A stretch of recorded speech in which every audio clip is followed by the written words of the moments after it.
My name is Sashi Kalamani, and today I'm going to present to you my term project for 15112 for the fall semester at Carnegie Mellon University. So the game I made was Candy Crush, and we can run it here. And it starts off, and it has the music, background music, and it goes to level 1. So level 1, it automatically clears out some of the candies, like the 3 in a rows and 4 in a rows for you. And then to start playing, you can just swap by clicking on one and then clicking on another, and then it'll clear the thing for you. Sometimes that'll create another one that'll clear again. So if we try and create a move that's not legal, suppose by switching this and this, it'll tell you in audio and visual that it's an incorrect move. So here we have our moves, and this is your score, and then this is the target score that you want to reach. And you get that by swapping moves and creating rows of the same colored candies. And there's also these 3 power-ups. This is a swap hand, so it lets you swap any 2 candies you want. Suppose we want to swap this and this, and it doesn't change the number of moves that you have left. You can also increase the number of moves that you have by 5 by clicking on this again. And you can also smash whichever candy you want, but we can show that in the next level. All of these power-ups can only be used once.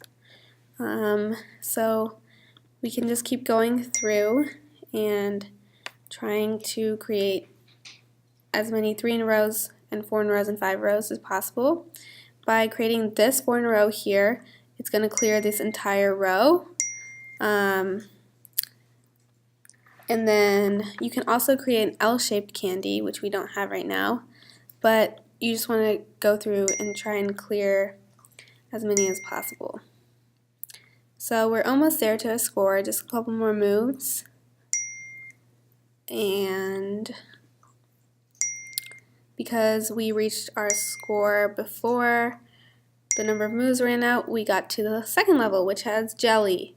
So the point of this level is to clear all the jelly. There's 2 layers of jelly. There's like a darker jelly and then a lighter jelly. And every time you swap and you clear one thing, it clears the top of the jelly. So the goal is to clear completely all the jelly. So now we can use our hammer. This is a lollipop hammer. And if we use this, it'll actually clear the candy and the jelly underneath it, which is helpful. And then we can just go through and clear as many as possible.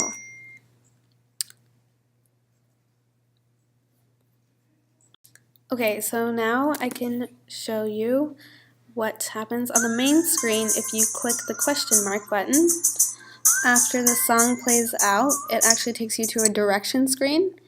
How to play Candy Crush. And it tells you with audio how to play, as well as some instructions that are visual that tell you how to, basically how to like play the game, I guess. So you can also go back and hit this settings button, type button, and it takes you to the levels that you need to unlock. So right now none of the levels are unlocked because you haven't passed any of them, but you can click on this, and so you can go back to the main screen and click on the play button to play the game. So once we pass level 1 and we're on level 2, we can actually go back to that first lock screen that we were at, and it has actually opened up the first level. So that's the final component of the lock screen, and you can actually go back to the home screen from that. So now I'm going to demonstrate the color bombs. So if you swap a color bomb with just a candy, it'll actually clear all of that candy, all of the color in the board, and it'll swap that. And then the second thing that'll happen, it's going through and clearing everything. Okay, and the second thing that'll happen is if you swap a color bomb with a color bomb, it'll actually completely clear the entire screen and create a new board for you. And your score has increased dramatically by doing that.